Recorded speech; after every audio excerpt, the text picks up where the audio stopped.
Media Day for the SEC. Really, I think it was Johnny Manziel Media Day, and Bruce Feldman, college football writer, columnist for CBS Sports. Manziel still speaking, I think. Wait, how long has he been going, Bruce? This a marathon session for Johnny Manziel? It is.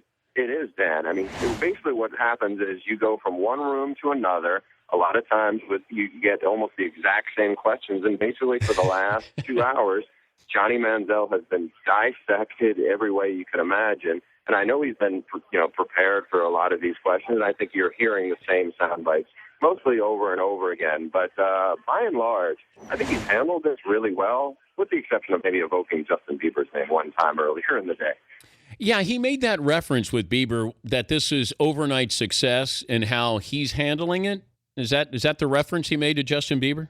I think he's handling in terms of the level of the spectacle of it. A little bit earlier, he had also mentioned talking to Cam Newton a few times, and I think the reason why I brought up Cam Newton, and they have a connection to George Whitfield, who trained both of them, was that the overnight success and the celebrity aspect of it, because he brought up, and having talked to Manziel a bunch in this offseason, just a year ago at this time, nobody really knew anything about him other than it was a shirtless mugshot of him, and he was a guy who was going to be the backup quarterback.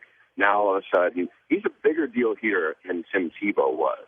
I mean, it's pretty crazy. And here you have a guy who lives a more public life because of Twitter. He's a much more interesting guy, for lack of a better term, because he's out there. He's comes from a wealthy family, so he's been able to partake in a lot of stuff. Here he is getting seen with Drake. Here he is getting seen with LeBron. When you have famous rappers putting their picture of you on their Instagram, it's pretty heady stuff for a guy like that, and I think he's still trying to figure it out. Did he help or hurt himself today? I think he helped. I guess it depends on your perspective. But, people are going to look and go, oh, well, he was drinking or so. Well, you know what? He's 20 years old.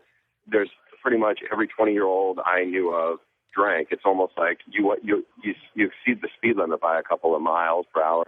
You're breaking the law technically there, too. Whatever it's worth, I was out at the Manning Passing Academy. I know people who work the camp. The report that he was sent home because he was drunk or hungover, I mean, I had heard that was not accurate at all. I was told that the issues were because he was late for a couple of meetings. And but why not say that, Bruce? Because when asked about it, I think at Media Day, he didn't want to talk about what happened at the Manning camp. I think he did. I mean, I don't know if he did on camera, when he was on the Sports Center hit, but he did, talk about it in a little more detail over the course of the morning. I think he did go into more detail about it, but in terms of that setting, I think he was just basically, he's been coached up to a certain point with quite a bit, and I think he's probably, been asked it 50 different ways. Well, we're talking to Bruce Feldman from CBS Sports covering the SEC Media Day. He doesn't have a game to win himself out of this. That we don't have anything to base this on other than he got sent home from the Manning passing camp. We can also then pile on with all the other stuff that's happened in the offseason. Do you feel like has the coverage been fair with Manziel? Is it ever done? I mean, look, it's a different media now than it was. Archie Manning and Eli and Peyton, they can talk about, being celebrities and being famous, but it's a different media now than it was 5 years ago. There wasn't Twitter. Everything goes out. Everything is cynical. Whether that's fair or unfair, who's to say on that? But, no one's going to feel sorry for Johnny Manziel. He's a kid who comes from a lot of money, who has been blessed with a lot of ability. He has a lot of people around him who are helping him, but he's a commodity to them. And I think that, he said just a minute ago, one of the questions asked to him was, what's your biggest regret? And he mentioned the tweet that he sent out, and it was like late at night. It was 1 a.m. about being, bitter and can't wait to leave this place, whatever. And then he deleted it. And then he followed that tweet up with, walk a minute in my shoes or whatever. And he said he regretted both of them. He regretted the first part, obviously, because he said it had more to do with just a parking ticket. But he said, I feel like I've been blessed to be in the position I'm in. And I think sometimes he says things. He's an emotional, reactive guy. I mean, some of the greatest strengths we have, and in his case, on the field, I mean, he is a great improvised guy. sometimes that spirit of being a great improvised guy isn't so great when you're on Twitter. And that's what is. Yeah. He's been his own worst enemy on some of this stuff, and he has brought on some of it himself, and he's admitted to that today. Well, I'm trying to figure out how much better he can be or will be this season. That's more important to me than if, he has a beer or not, or he's posing with Drake or LeBron. Are there any indications that he can be even better than he was last year or will be? I think these indications are it's a second year in the system. I think physically he's a bigger guy in terms of he's gotten stronger. I think that talking to Cliff Kingsbury, Johnny Manziel, and this is maybe an odd analogy, but is a great golfer. He's a scratch golfer. He could play for the A&M baseball team. He can do almost any kind of dunk you want in terms of athleticism. His ability to work on technique things and incorporate them muscle memory-wise from the beginning of last season to the end of last season, he was a much, much better player, the one who killed Bob Stoops' Oklahoma team in the bowl game, than the one who played Florida early in the year. And I've been around him quite a few times in the off season with George Whitfield, and who's his private quarterback coach, as well as Jake Spavital, the new guy at A&M. And those things, he is a pretty accurate passer. I think anybody who watches him throw now, I think is pleasantly surprised. But if you think he's going to be a pocket guy, he's not going to be Peyton Manning. I mean, that's not who he is. I think the challenge will be, because obviously we know he's only 6 feet, Russell Wilson is a guy who runs to throw. He runs and scrambles to throw. Johnny's always been a guy who runs to go. And I think, to get him to kind of grow into that is going to be a real interesting thing, because we know everybody's going to be gunning for him. He's still got a good offensive line. The talent around him offensively, I think, is better than it was last year. But the issue is going to be, decision-making. And will he be able to, the accuracy and all those things that we've seen him develop, and he feels like his arm is stronger, will we see that product consistently on the field this week? Because the bar is incredibly high for him.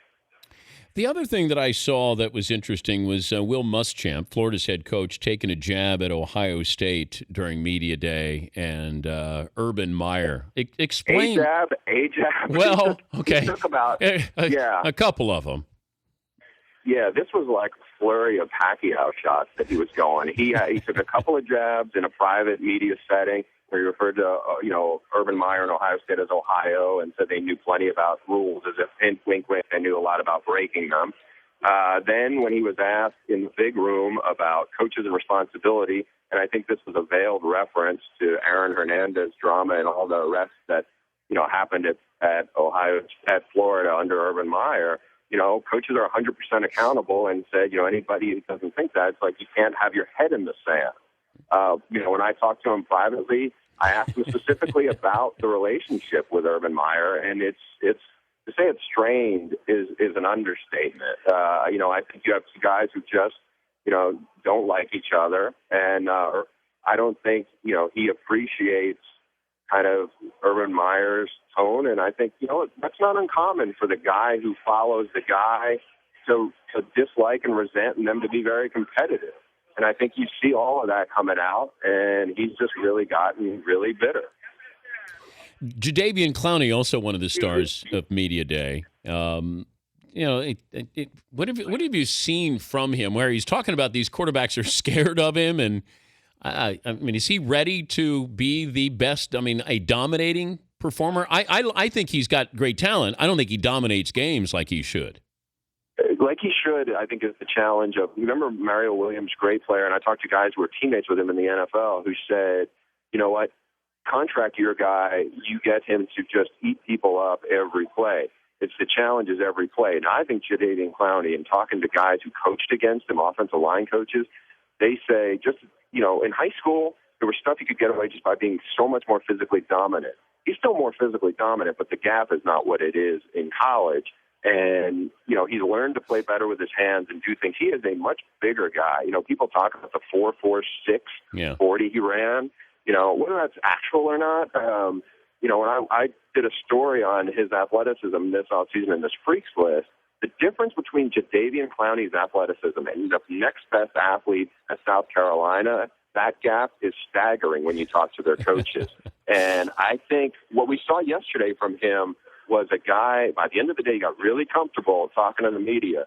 And, he talked about Taj Boyd being scared and Aaron Murray being scared. And, he had fun with the moment. I think he is by far the most talented player in college football.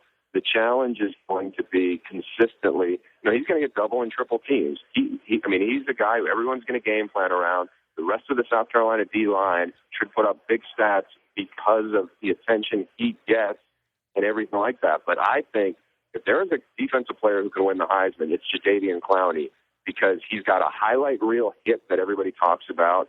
People are going to say he's going to be a first pick in the draft kind of guy. He has the name recognition. He's in a high-profile conference. And he's got the celebrity quality to him in terms of handling it. And I think, the thing is just do it consistently now. And he's going to have to, exceed his numbers. He probably needs close to 20 sacks and probably 30 tackles for losses, which sound crazy. But he is this guy. Whenever you talk to coaches, they say, this is the best athlete I've ever tried to recruit, is Jadeveon Clowney. He is that guy. When they said their players play against him, one offensive line coach I talked to said, our guys, after they played him, felt like they were in a car wreck. He's that physical and that violent. So, keep an eye on him all season. I think he is as advertised. Good to visit with you as always, Bruce. We'll check in with you when the season starts. Thanks for joining us. Sounds great. Thanks, Dan. Hi, buddy. Bruce Feldman, CBS Sports, CBSSports.com.